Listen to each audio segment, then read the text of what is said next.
Welcome to Home Box Office University. Sounds like a whole school, the curriculum and everything. I'm glad you're here. Let me investigate the space I have here.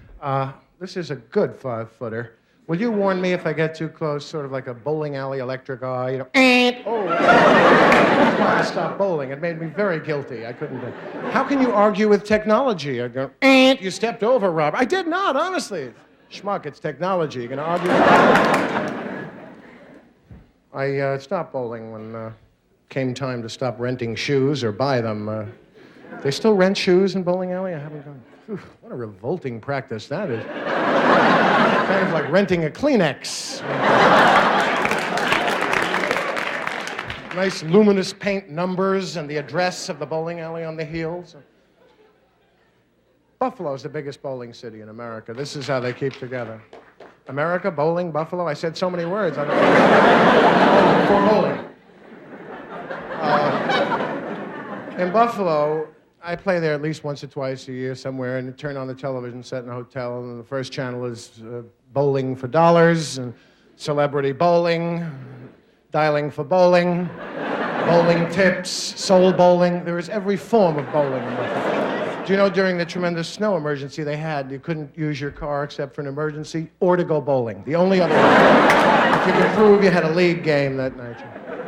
I noticed where Brunswick or AMF, one of the big companies, they built 30 alleys in Russia, and the president of AMF had the privilege of that first ball, and he lines up and bowls a perfect gutter ball right along the center. So he's embarrassed, blows his hands, other mannerisms, equivalent to when you're a baseball player, shakes his ass, a perfect gutter ball right along the edge, 2 gutter balls. Now the Russian big shot, he thinks that's the way the game is played. Don't knock down the pins, whatever you do. Don't hit the pins, in the groove only, in the groove.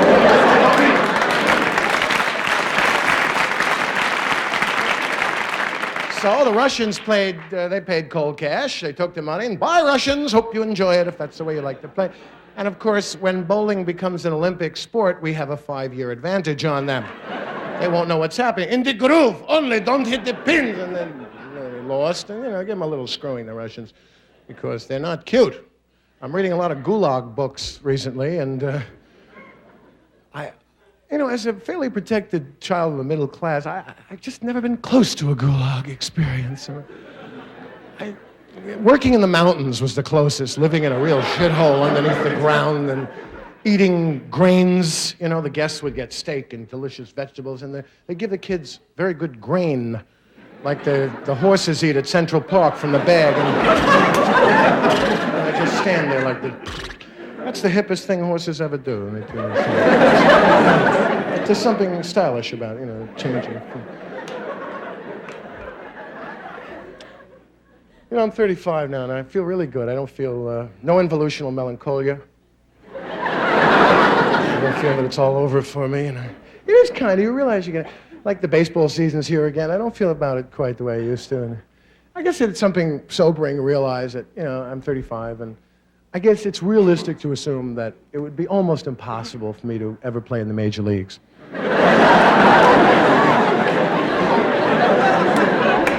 I was a pitcher. Nice high-kicking left-hander with style. Deliver it there, and I was great. And then one day I got hit in the cannolis with a comebacker, and the career was over. I was what they call shy after that. It was a hitch to my motion. It was like, I sometimes threw the ball into my thigh, occasionally forgetting to let it go. And it was the #1 all-time pain, certainly for males. Ever been in those "what's the worst pain in the world" conversations when you're waiting for a Greyhound or something? Sorry. I can't negotiate this. There's always a woman who says, well, childbirth is known to be the worst pain. It's even in the Bible, A man always says, oh, yeah? You ever get kicked in the cannolis? And someone else always enters kidney stones, and there are a few other heavyweights. But we're morbid. We're also morbid. We are. And we like to capture destiny whenever we can, even negative. Like people go, that flight 404 that crashed in Cleveland 2 weeks ago? We took that flight 5 years ago.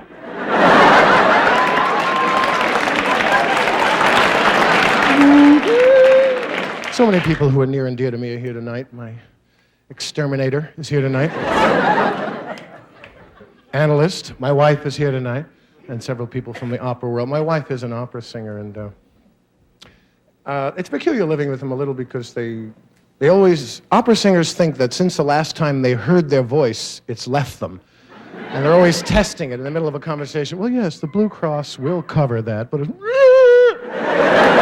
as I can tell,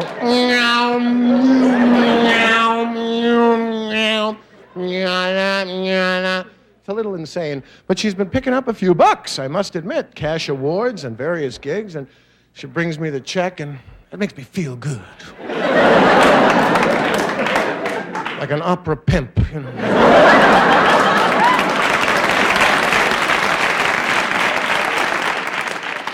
Give me that check, bitch. You hiding out on me? You did that Carmen in Cleveland, didn't you?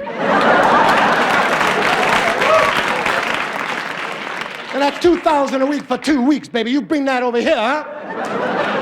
I got 2 more girls working in San Diego doing oratorio. I could do all right with them alone, okay? And it looks like that Traviata's coming through for Boston, bitch, so you better straighten out, all right? Opera pimp. And one other thing, too, one of the great advantages that anytime I want, my girls will sing for me.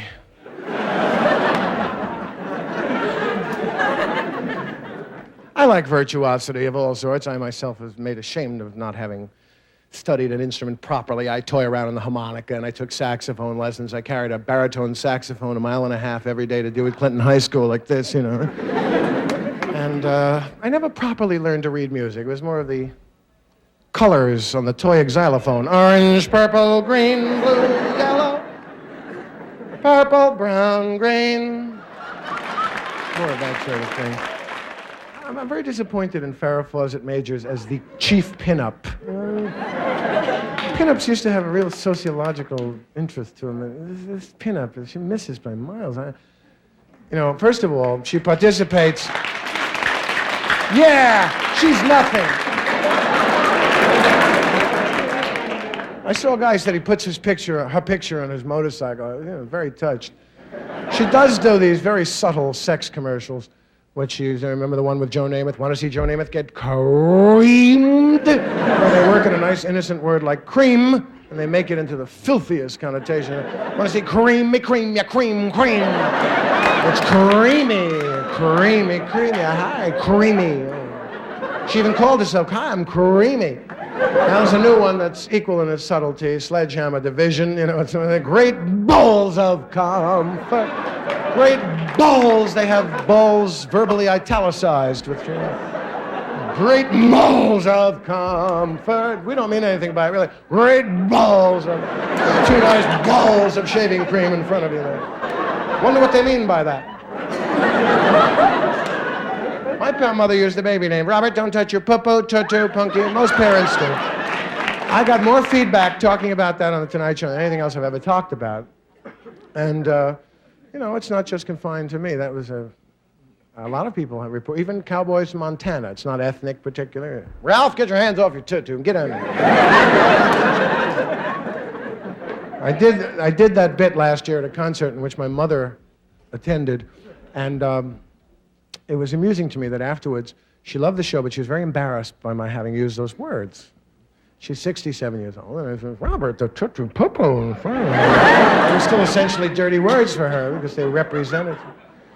I said, honey, I don't want to shock you, R67. There are real words for those. Try one. Penis. Ah! Vagina, mother. No! Urinate. T-T. And she shriveled up like the vampire does at the end of the movie. It was wild. Yeah, all right, my folks. It made me be a little careful. I had, watch out for that lamp. Watch out. Wear white when you go out. The cars can, watch out for that. Be careful. Don't knock that. Watch your elbow. Safety patrol they were always on. And as a consequence, I'm not particularly intrepid and will never be a Marine colonel. But there's kind of things like they really double-dealt it to me, to emphasis, Don't ever touch a public toilet seat. Things jump off of it. World War II was started by a public toilet seat. Put paper down if absolutely necessary. Squat, hover, use someone else's ass if you have to.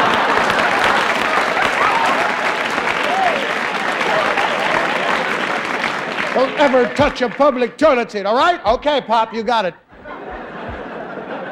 Don't ever go in swimming till 1 hour after you've eaten. 1 complete hour, otherwise you'd drown immediately. Ever hear of Davy Jones' locker? Thanks, Pop. That's good for a year of dreams. Okay. I used to think the food would know. 58 minutes. 15. If it went in 59:30, bop, bottom of the ocean, drowned immediately. So when I got older, he said, well, you really don't have to wait an hour. It depends on what you had. And he was the arbiter on the beach who could tell you how long you had to wait. What'd you have, peanut butter and jelly sandwich? 37 minutes. What'd you have, tuna salad, mayonnaise, lettuce, tomato? 41 minutes. What'd you have, frankfurters and beans? You can't go in swimming this year.